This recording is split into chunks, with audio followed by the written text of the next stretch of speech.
क्या मथुरा, क्या बरसाना, क्या गोकुल, क्या नंदगांव। मतलब यह है कि ब्रज क्षेत्र की इंच इंच जमीन पर पतिव्रता सुशीला की महिमा गाई जाती थी। लोग कहते कि अगर साक्षात पतिव्रता नारी के दर्शन करना चाहते हो तो देवी सुशीला के दर्शन करो। भी थी यही बात। सुशीला की जिंदगी का हर पल अपने पति के लिए जिया जाता था। पति के दर्शन किए बिना वह जल न पीती।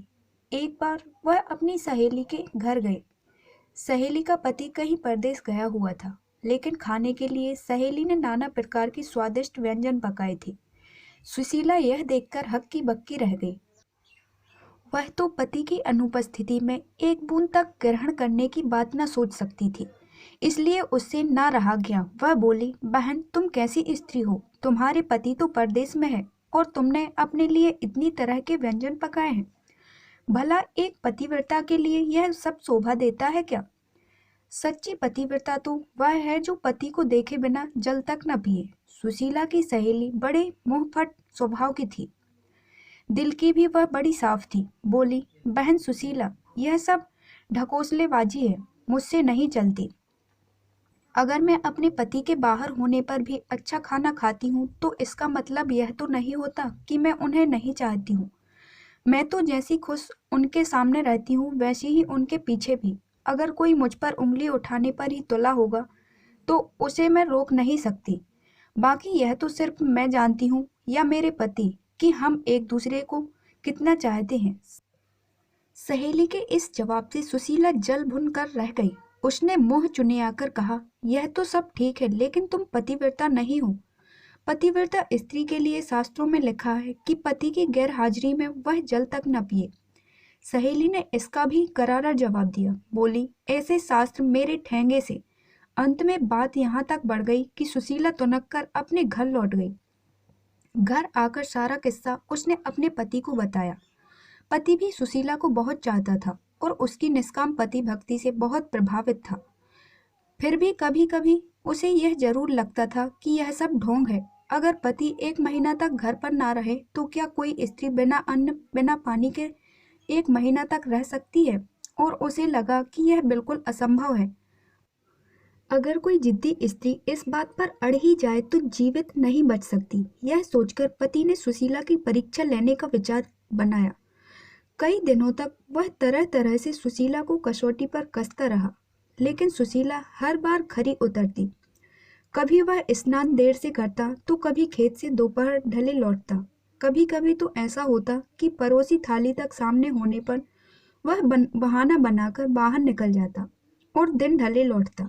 लेकिन सुशीला ने कभी भी पति के खाने से पहले पानी तक न पिया। एक दिन सुशीला के पति ने कहा, आज मेरा मन खीर और पुआ खाने का हो रहा है, इसलिए खूब इलायची गरी डालकर पुए और चिरौंजी किशमिश केसर डालकर खीर बनाओ।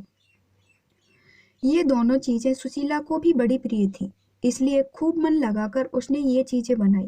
केसर और इलायची और देसी घी की सुगंध से बनाते समय ही सुशीला के मुंह में पानी आने लगा। चीजें बना चुकने के बाद सुशीला ने अपने पति से झटपट स्नान कर लेने को कहा, लेकिन पति को तो उस दिन धैर्य की परीक्षा लेनी थी, इसलिए काफी देर तक वह ढील डाले रहा और टालता रहा। सुशीला के बार बार कहने पर आखिर में हार कर वह बाल्टी लोटा और रस्सी लेकर नहाने गया। नहाने में भी उसने काफी देर लगा दी। इधर सुशीला की आंतें मारे भूख के कुलबुलाने लगी थी, लेकिन जैसे ही देहरी के बाहर उसे पति के खड़ाऊ की आवाज सुनाई दी, उसे दिलासा बंधी कि अब तो खाने का समय आ ही गया। लेकिन जैसे ही पति ने देहरी के अंदर पैर रखे, दाएं पैर की खड़ाऊ से पैर ऐसा फिसला कि वह चारों खाने चित फैल गया। बाल्टी लोटा हाथ से छूटकर दूर जा गिरे और आंखें फैली की फैली रह गई। यह देखा तो सुशीला जिस हालत में थी वैसी ही दौड़ी, पास जाकर सिर हिलाया, आवाज दी, लेकिन सब एक। पति अगर जिंदा होता तब तो बोलता, लेकिन उसके तो प्राण पखेरु उड़ चुके थे, इसलिए भला वह कैसे बोलता। सुशीला की आंखें डबडबा आईं और गला भर आया। उसका मन हुआ कि धाड़ मारकर रो पड़े, लेकिन तभी उसे खीर और पुए का ध्यान हुआ आया। उसने सोचा कि पति अब मर ही गए हैं, रोने से जी तो पाएंगे नहीं। हाँ, आस पड़ोस के लोग जरूर जुड़ जाएंगे और तब खीर पुए खाने का मौका तो मिलने से रहा। इसलिए बेहतर यह होगा कि पहले मैं खीर और पुए खा लूं, तब रोना धोना शुरू करूं। यह सोचकर वह चुपचाप गई और जल्दी जल्दी खीर उड़ाने लगी। पुए अगले दिन के लिए रख लिए क्योंकि उनके खराब होने का डर न था। असलियत यह थी कि पति मरा नहीं था, बल्कि मरने का नाटक किए पड़ा था। इसलिए अपनी पत्नी की यह सारी हरकतें वह देखता रहा। जब सुशीला खीर खूब जी भरकर खा चुकी तो झटपट मुंह धोया और लंबा सा घूंघट निकालकर पति के पास गई और सीने से चिपटकर रोने लगी। रोने के साथ साथ वह यह भी कहती जाती थी, तुम तो चले पर धाम को, हम हूसू कुछ बखो।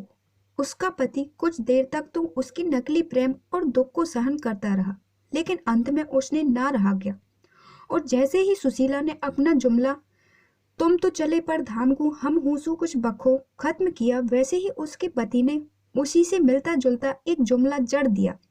पति का जुमला इस प्रकार था, खीर सड़ोपा करी तऊ पुअनु कु तो चखो। अब तो सुशीला की ऐसी हालत हो गई, काटो तो खून तक ना निकले। उसे क्या पता था कि उसका पति नाटक किए पड़ा है और उसकी परीक्षा ले रहा है।